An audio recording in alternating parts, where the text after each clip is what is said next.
మహాగణపతిం మనసా స్మరామి మహాగణపతిం మనసా స్మరామి.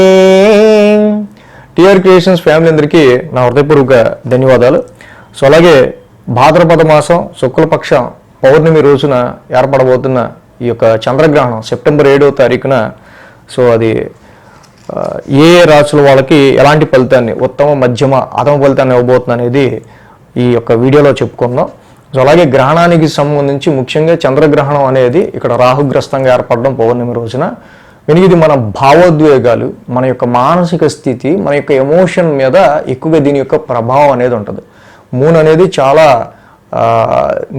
చాలా చాలా చాలా important planet in our astrology. ఎందుకంటే చంద్రుడు సముద్రాలని పోటుపాట్లు మనం అలాగా చూస్తూ ఉంటాము. తప్పకుండా చంద్రుడి యొక్క ప్రభావం వల్ల నీటిలో వచ్చే ఆ యొక్క మార్పులు చేర్పులు, అలాగే మానవ శరీరం 70% ఇక్కడ నీటితోనే నిండి ఉందని చెప్పి మనం చెప్పక్కర్లా, చిన్నపిల్లలకు కూడా తెలిసిన విషయం.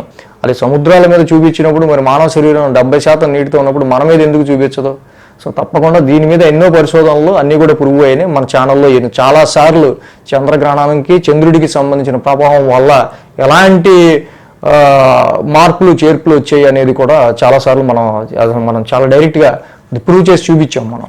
కాబట్టి ఈ చంద్రగ్రహణం రోజున తప్పకుండా అది ఏ టైంలో ఏర్పడుతుంది, ఏంటి, ఏ దేశాల్లో ఏర్పడుతుంది, ఏం చేయాలి, ఏం చేయకూడదు అన్నీ మనం ఇంట్రడక్షన్ వీడియో చెప్పుకున్నాం.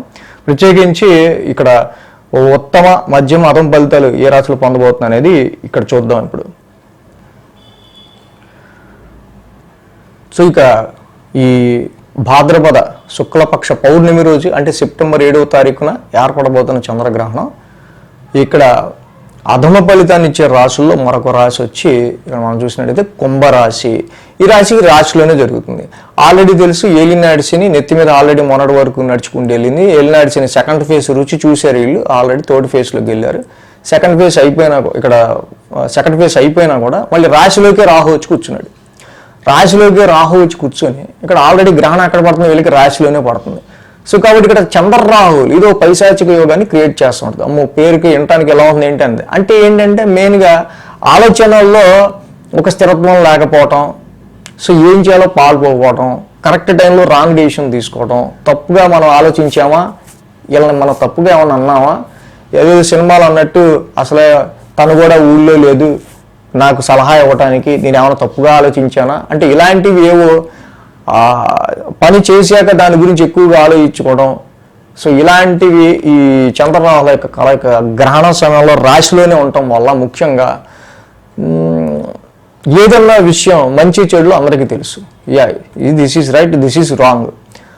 రాశిలోనే జరుగుతున్న గ్రహణం వల్ల అనవసరంగా ఎప్పుడు కూడా మీ యొక్క కీర్తి ప్రతిష్టలకు కానీ, మీ యొక్క యాటిట్యూడ్ కావచ్చు, మీ యొక్క కాన్ఫిడెన్స్ లెవెల్స్లో కావచ్చు, మీకున్న పేరుకి సంబంధించి కావచ్చు, ఏదన్నా విషయం వీటిని అనవసరంగా దెబ్బతీస్తుంది అనుకుంటే దానికి దూరంగా ఉంటూ చక్కగా మీ యొక్క విజ్ఞత వీటన్నిటిని మీ పేరు ప్రతిష్టలు, మీ కాన్ఫిడెన్స్, మీ యొక్క ఆరోగ్యాన్ని ఇంప్రూవ్ చేసే డెసిషన్స్ మాత్రమే తీసుకుంటూ ఉండటం ఈ గ్రహణ సమయంలో చాలా మంచిది. అలాగే ఇదంతా ఇప్పుడు ఆ గ్రహణ సమయంలో మనం ఏదైతే చెప్పుకున్నామో ఏవే చేస్తే బాగుంటుంది అనేదో అవన్నీ చేస్తూ ఆ చంద్రుడికి బలం ఇచ్చుకున్నప్పుడు పైగా రాశిలోనే ఉంటుంది. రాశి అంటే ఏంటి, అక్కడ చంద్రుడి యొక్క ప్లేసు. యాక్చువల్గా రాశిలోనే జరగడం అంటే తప్పకుండా చంద్రుడికి ఎంత బలం ఇస్తే మీ రాశికి అంత బలం ఇచ్చినట్టు జనరల్గా మీ చంద్ర రాశి.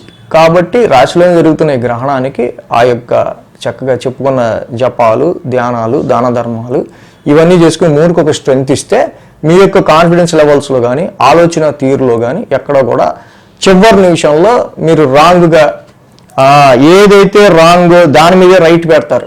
కొన్నిసార్లు ఎగ్జామ్స్లో బాగా ఆలోచించి ఇదే ఉంటుందని ఏదైతే రాంగ్ దాని మీద పెడతారు. చివరి నిమిషంలో మనం రాంగ్ స్టెప్ వేస్తాం. అలాంటి తప్పులు దొరలకుండా చక్కగా మంచి స్ట్రాంగ్ మైండ్తో దిస్ ఈజ్ కరెక్ట్ అనే మీ మైండ్ చక్కగా స్ట్రాంగ్నెస్గా ఉండే అవకాశాన్ని మనం ఆ చంద్రగ్రహణం టైంలో చేసుకునే మంత్రబలం బట్టి, ధ్యానం బట్టి, దానాలు బట్టి, ధర్మాలు బట్టి ఉంటుంది. అవి చేసుకుంటూ ఉంటాం కుంభరాశి వాళ్ళకి. ఇందాక మనం చెప్పుకున్నట్టు ఆరోగ్యపరంగా ఇక్కడ, అలాగే మీ యొక్క అభివృద్ధి పరంగా, ఆలోచనల పరంగా, ముఖ్యంగా మీకు వచ్చే మీ కీర్తి ప్రతిష్టలకు కానీ, మీకు మంచి పేరు తీసుకొచ్చే విషయంలో కానీ ఎటువంటి నెగిటివ్ ఎఫెక్ట్స్ రాకుండా ఈ గ్రహణం ప్రభావాన్ని తగ్గించుకోవాలంటే రాశిలోనే జరుగుతున్న ఈ గ్రహణాన్ని చూడకుండా ఉండటమే మంచిది. అలాగే ఆ చంద్రబలాన్ని పెంచుకోవడం కోసం ఏం చేయాలో అవన్నీ చేసుకుంటూ ఉంటే ఇవన్నీ కూడా న్యూట్రలైజ్ అయిపోతాయి. సో మొత్తంగా ఈ భాద్రపద మాస శుక్లపక్షంలో పౌర్ణమి రోజున సెప్టెంబర్ 7వ తారీఖున ఏర్పడుతున్న గ్రహణానికి సంబంధించి ఉత్తమ అలాగే మధ్యమ అధమ ఫలితాన్ని పొందబోతున్న రాసులు ఏంటని చెప్పుకున్నాం కదా. దాన్ని బట్టి ఏం చేయాలో కూడా చెప్పుకున్నాం. సో ఇంకా మన well wishers, friends, family members ఎవరైనా ఉన్నా కూడా వాళ్ళకు కూడా ఈ యొక్క సమాచారాన్ని చేరవేస్తే మంచిది. So thanks for watching TR creations. ధన్యవాదాలు. ఈ వీడియో కనుక మీకు నచ్చినట్లయితే లైక్ చేయండి, షేర్ చేయండి. మరిన్ని అప్డేట్స్ కోసం సబ్స్క్రైబ్ చేయడం మాత్రం మర్చిపోకండి.